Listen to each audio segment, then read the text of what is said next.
You're welcome.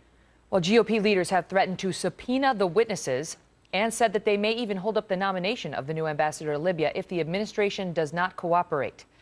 California Congressman Darrell Issa is chairman of the Committee on Oversight and Government Reform, which is not the committee that would issue those subpoenas. But let me just ask you while I have you, Mr. Chairman, how difficult that would be, and could you at least get the names of the individuals who they're looking to identify, do you think? Megan, you're exactly right. With our ongoing investigation of Benghazi, what we're finding is that statement played just a few moments ago just isn't true. They have not been open and transparent.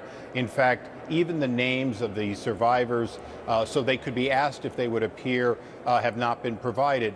And I think the important thing is nobody's trying to badger the victims, but the fact is that every time we interview people who were there, we find that the stories told to us publicly and what these individuals are saying privately are always different. All right, Chairman, I want to move on with you to another topic because I know that you are very concerned today about the nomination of Thomas Perez to head up the Labor Department. This is a top official at DOJ under Eric Holder right now. He heads up the Civil Rights Division. And President Obama apparently pleased with him and wanting to move him over to head up the Labor Department. And the Wall Street Journal had a piece today that talked about how, quote, political muscle undermined the rule of law under Mr. Perez's Civil Rights Division. In simple terms, what is the allegation that Mr. Perez did? Well, one of the allegations is that he interfered and cost the American taxpayers $180 million by getting a case dismissed where he didn't want to face a Supreme Court decision and gave up two very valid cases, again, $180 million of taxpayer money in St. Paul.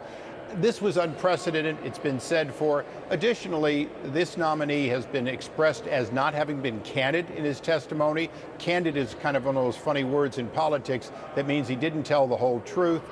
This is also somebody who refused to do his fundamental job, which is to fully prosecute voter intimidation that fell under his watch. These are just some of the areas of concern that I think senators have, and they need to ask questions and get answers, and I don't think they're going to like the answers, particularly as to his lack of candor. There was a case that was going to go up to the U.S. Supreme Court that Mr. Perez, that challenged a theory of discrimination that Mr. Perez apparently believes in, that talks about how it's basically whether you can prove racial discrimination by looking at statistics rather than intent in specific cases. And that was about to head to the Supreme Court. Apparently, Mr. Perez didn't like the chances of that theory being upheld by the Supreme Court. So he stepped in a case and tried to convince the city of St. Paul, Minnesota, dump it, get out of it. Even though the Supreme Court said that they would take it, he said, don't do it.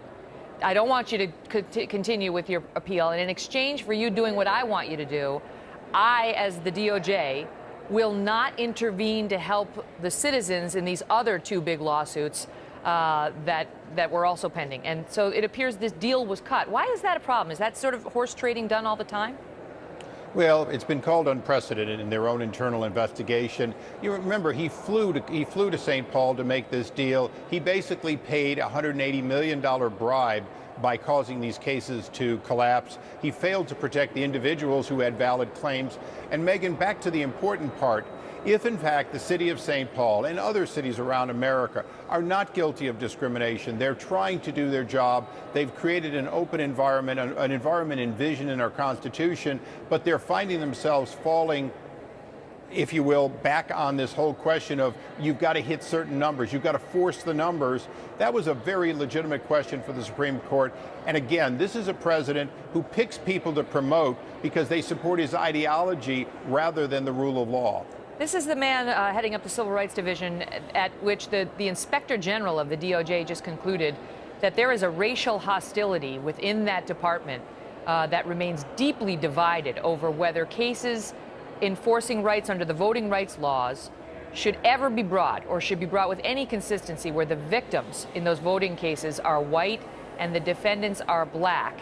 That's under Mr. Perez. And even some of the left have been saying, this enough is enough. Eric Holder personally needs to answer for that IG's report, although it's gotten very scant coverage. So do you believe that that is a potential issue for Mr. Perez on his confirmation to head up the Labor Department? I think it's one of the most serious accusations because it's his failure to do a job he was in, his failure to be candid when testifying, and then this interference based on ideology. These seem to be the reasons the president's promoting him, which is exactly what you don't want to have in a cabinet officer whose primary job is jobs. We can't have that kind of ideology in a top cabinet position by some individual who has proven themselves to put ideology ahead of law, ideology ahead of the best interest of the country. Yeah. Congressman Issa, thanks so much for being here. Thank you, Megyn.